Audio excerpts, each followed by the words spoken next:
Hello everybody and welcome to my review of First Man, directed by Damien Chazelle, starring Ryan Gosling, Claire Foy and Jason Clarke.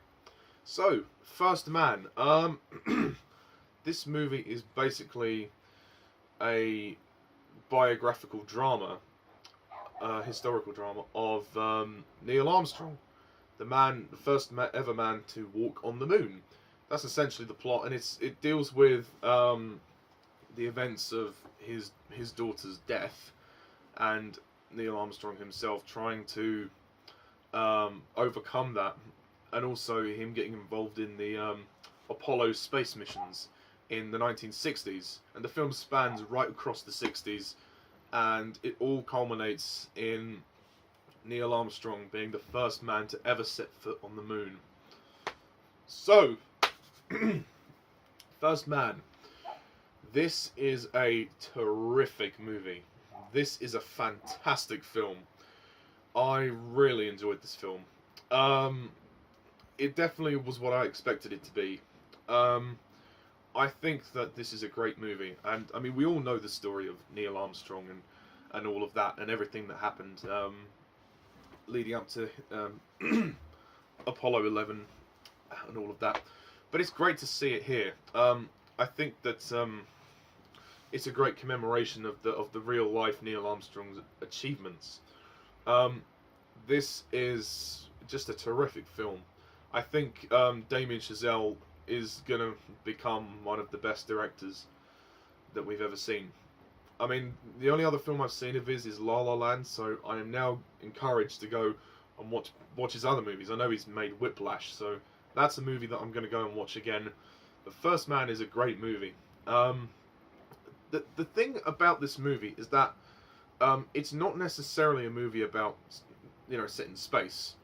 It's a movie that deals with the theme of grief, and I think that's what sets it apart from other space movies, so to speak. It's that it's a very human story. It's a very emotional story, and I always like it when films go for the emotion more over everything else, because that is the best way to engage an audience. And it hooked me right from the beginning when we saw everything that happened with his daughter. I mean, this movie is kind of very murky and bleak and almost depressing, but in a good way. You get to see the struggle of Neil Armstrong's personal life as well. It's not just about him trying to get to the moon. There's a reason behind that. There is an emotional core behind that. And I loved seeing that, exploring his character, how essentially Neil Armstrong in this movie he's a broken man. He's depressed. He can't let go of the loss of his daughter. It has changed him forever. And I was really emotionally engaged with Ryan Gosling's performance. Ryan Gosling is a fantastic actor.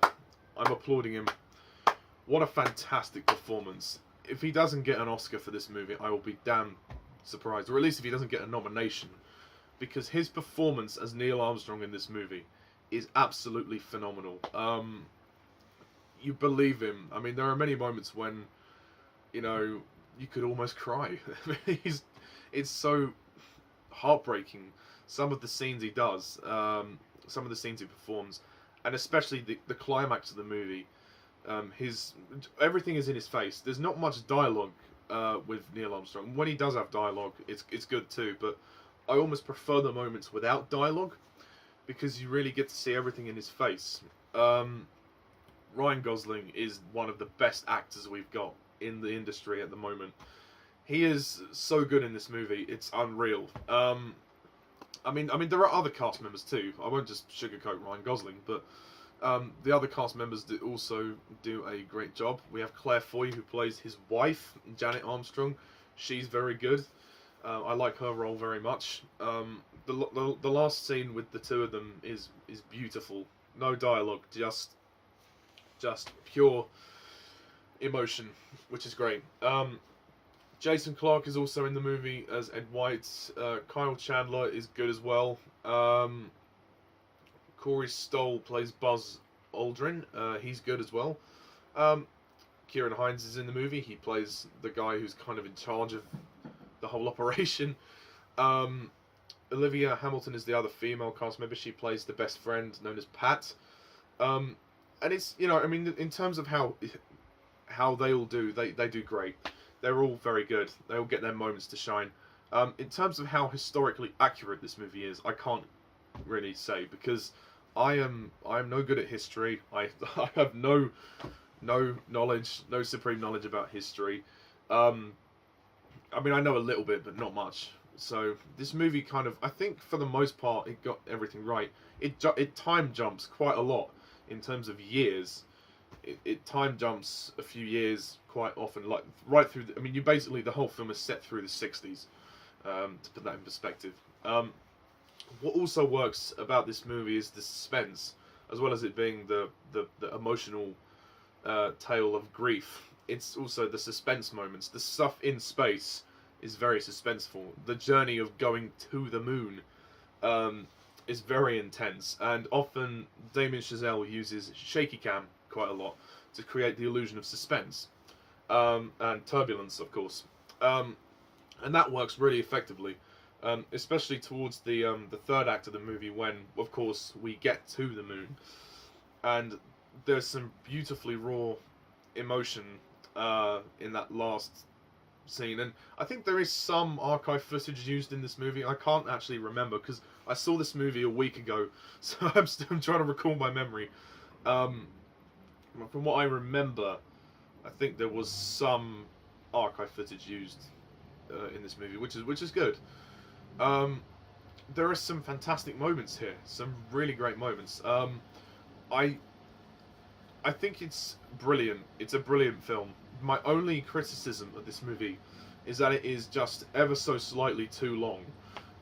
This movie clocks in at 2 hours 20 minutes, which is normally about standard for movies these days. But there are some sections of the movie which are slow. I mean, the movie is a slow-paced movie. It kind of drags in places. I think it would have been better to cut out 10 minutes of it, maybe have it as 2 hours or 2 hours 10, because 2 hours 20, it does feel a bit long. It does feel like we take our time a bit too much in certain moments with the characters. Like certain character moments are dragged out a little bit too long. But other than that, this is a fantastic movie. I really like the music as well. The soundtrack of First Man is superb. I mean, let me see if I can find out who actually did the soundtrack. I do apologise if there's any background noise. There are just next door, they're mowing the lawn. I'll try and get through this quickly. Where the bloody hell are the cast and crew? I'm trying to look on the IMDb page. That's why it's taking me so long to see from cast. Oh, damn background noises, but yeah.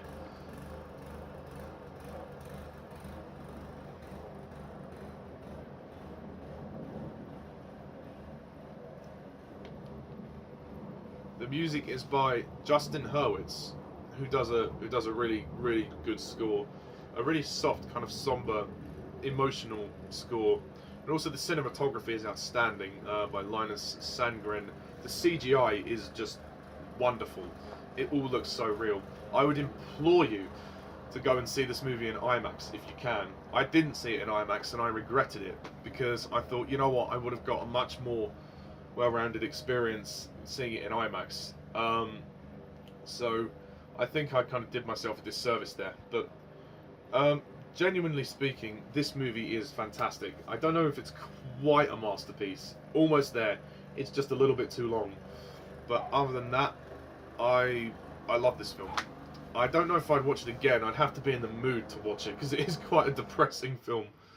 But as of my rating, I would probably have to give First Man a 10 out of 10.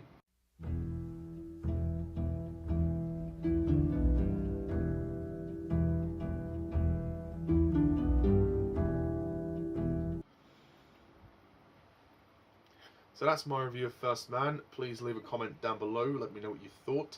Stay tuned for future reviews. So until then, thank you all for watching. And as always, I'm Mr. TARDIS11. See ya.